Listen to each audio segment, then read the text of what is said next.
All thoughts were confused. Vladimir stood in a stupor, looking at his wife, who was pulling a sheet over her body.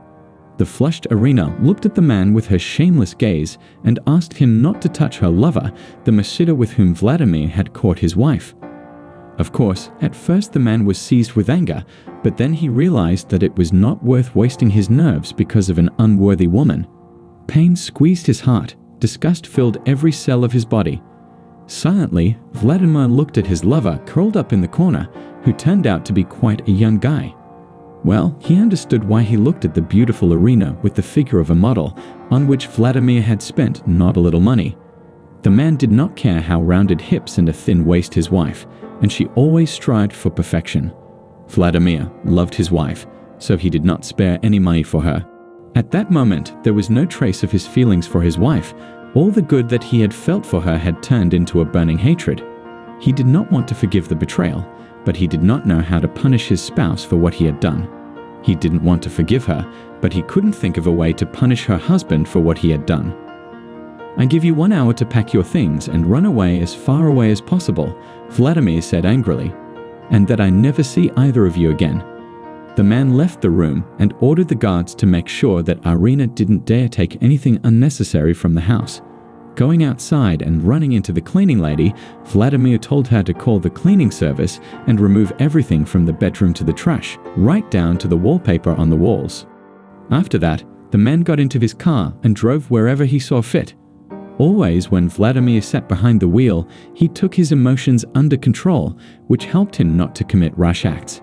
Just now, watching the road closely, he calmed down and relaxed. Vladimir drove around the city all night, stopping only once to refuel. Only in the morning, tired of driving, he stopped at a convenience store to buy water and decided to take a walk around the square. There were no people there at this early hour, which pleased the man because no one would distract him from his thoughts. He sat down on the bench and covered his face with his hands. He had never expected that the woman who had been chasing him and swearing her feelings could betray him. And it was not the first time this had happened in his life, and Irina was well aware that Vladimir would be hurt if he found out. He could not understand what Irina was missing. Finally, it became clear to him why the woman did not want children. She only needed Vladimir's money, not her family. "Uncle, please help me." A thin child's voice rushed into his consciousness that made him shudder. Raising his incomprehensible gaze at the girl of unknown origin, Vladimir looked at her carefully. Why was such a small child in the park at that time? His thoughts were confused, and the girl shaking Vladimir's hand reminded him of someone. Although it is possible that he imagined it, since he had not slept all night. "Please help me, my mother is not well," the girl repeated. At that moment, Vladimir seemed to wake up. Abruptly jumping to his feet, he froze for a moment because it went dark in his eyes and then asked, Where to go?" He uttered, and only then thought that it looked more like some kind of setup. It seemed to him that the girl was crying sincerely, but what the crooks don't teach children. Vladimir briefly wondered if he should get involved at all. Looking around, he tried to catch sight of anything suspicious, but he did not notice anything and hurried after the girl, crying for his help. When the girl turned into the woods, the man felt a little uncomfortable. Vladimir kept expecting someone to jump out from around the corner with a knife and make him empty his pockets. Now, however, he had nothing to give except his phone. Seeing a woman lying face down on the narrow, trampled path, Vladimir quickened his pace. Of course, even this could have been a plan to steal valuables, but on the other hand, if you go around like this, when someone really needs help, no one will help him. Vladimir tried to stay alert and prepare for any turn of events. Squatting next to the woman, Vladimir touched her. She was breathing, but apparently unconscious. The man jerked his hand away as the woman was hot. Her body temperature was too high.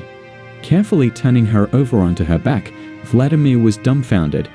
He couldn't believe that fate had bumped him into this woman after 7 years again. Splashing water on the woman's face, Vladimir tried to bring her to her senses, but she began to shiver from the cold. It was a real fever, not the usual fainting spell.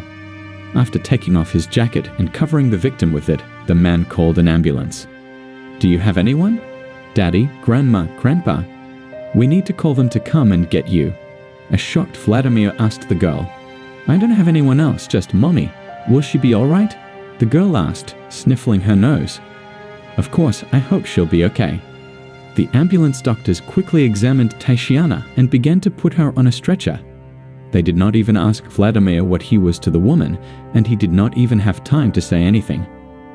Only near the car, the paramedic glanced at the little girl. Will the child stay with you? She asked hurriedly. Yes, with me. Vladimir nodded, and only then realized what he had signed up for. The little girl was crying and asked to go with her mother, but Vladimir promised her that he would certainly take her to her mother when she was better. You see, your mother and I used to know each other. It's strange that I'm the one who came across your path, but on the other hand, it's even better. I'll take care of you. The girl looked at Vladimir incredulously, but there was no way he could prove to her that he was telling the truth. But she had no choice but to agree to go with Vladimir. She couldn't be left alone in the park. When Vladimir returned home, he told the housekeeper to get Olia, the girl's name, cleaned up and fed her. He himself collapsed on the couch in the living room to get some rest and fell asleep, waking up a few hours later because someone was standing nearby and sniffling his nose a lot. Vladimir saw Olia in front of him. He immediately remembered everything that had happened and decided to call the hospital to find out about Tatiana's well-being. The doctor said that the woman was found with pneumonia. The temperature was able to bring down, so she was not sent to the intensive care unit. Tatiana constantly asks where and with whom her daughter stayed. She is worried. Vladimir said that he would come to visit her and explain everything himself. Also, the doctor highly recommended not to bring the child, so Vladimir had to justify himself to the girl, although he did not know how to talk to children. I'll leave you a spare phone, and Aunt Sawyer, the janitor, will help you answer my call. I'll show you Mom on the video link, and you'll understand that you can trust me, Vladimir promised. The girl was cranky and didn't believe me. After that, the man began to think that he had kept Olia for nothing, that he had decided in vain to get involved with a woman from the past who had once hurt him. His head was spinning, but the man drank his coffee and managed to pull himself together after all. On the way to the hospital, he was preparing for a serious conversation, but immediately lost the power of speech as soon as he entered the room and faced the surprised gaze of Tatiana. Hello, said the man, taking a seat near Tatiana's bed. I brought some things, fruit, water, balloons. He laughed softly. The doctor said you should exercise your lungs with balloons. How did you ever get yourself into this condition? What are you doing here? Where is my daughter? The tearful woman asked. Olga is at my house, don't worry. I couldn't leave her in the park. At first the conversation did not go well, but when Vladimir called Ola and allowed her and her mother to talk, Tatiana warmed up a little. She said that she had begun to feel sick and strong sweetness about a week ago. The woman thought that it was just normal fatigue and tried to hold on with the last of her strength. There was no way she could stop working because she was earning money to feed her daughter and pay her rent. She always took her daughter to kindergarten before she was supposed to, not to spend money on the bus, so they walked. Tatiana did not really remember how she lost consciousness and was very frightened when she found herself in the hospital and did not see Olia beside her. So why didn't the father pay child support? At least some help would be, Vladimir asked, himself not sure why. Tatiana ignored the question and only thanked for the help. She asked to stop by their apartment to pick up Olia's things and shut off the water. The woman promised that she will definitely repay for kindness when she regained consciousness, and he did not argue with her. Vladimir decided that a little later he would tell Tatiana everything he thought about the nasty thing she had done in the past, say that he had already forgiven her and did not need gratitude. After taking the things Tatiana had asked for and some of Olia's toys, the man returned home. He gave everything to the housekeeper and asked her to keep an eye on Olia because he himself did not know how to behave with the child. During the 2 weeks that Olia lived with him, he unwittingly became close to her. They'd often had dinner together, visited Tatiana in the hospital, went shopping. Thus, little Olia became an integral part of his life. Meanwhile, Irina did not even remind him of herself or try to beg forgiveness. Vladimir remembered that there was still enough money on her bank cards to keep her from remembering her husband. He understood that Irina would soon show up and began to prepare for that meeting. Vladimir was even glad that he had listened to his parents and signed a prenuptial agreement according to which in case of divorce, the property would not be divided. The man did not want what he had earned by his own labor, went to an unfaithful woman. Tatiana was slowly recovering and the doctors began to prepare her for discharge. Vladimir decided to bring Tatiana to his home, where she could rest a little more, because here she would not have to cook and do household chores. Contrary to his fears, Tatiana quickly agreed, because she was not yet feeling very well. At the gate of his house, Vladimir ran into Irina, ex-wife, because Vladimir had already had time to file for divorce, began to caress him and ask for forgiveness. She said that nothing is not to blame, and she did not understand how it happened, and that she missed Vladimir. However, when she saw Tatiana, Irina did not faint from shock. "So that's it, you went back to her. So you decided to leave me." The next moment, Olia looked out of the car, and Irina became even angrier. "How did you know about your daughter?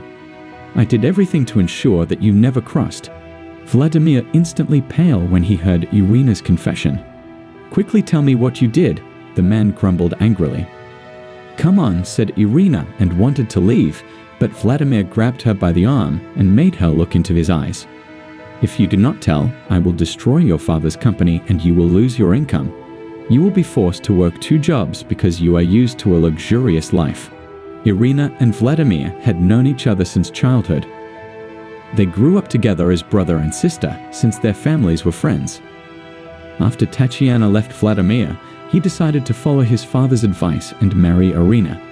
Irina wanted to marry Vladimir because his family was wealthy, and when the man decided to propose to his girlfriend Tatiana, offered to practice on her.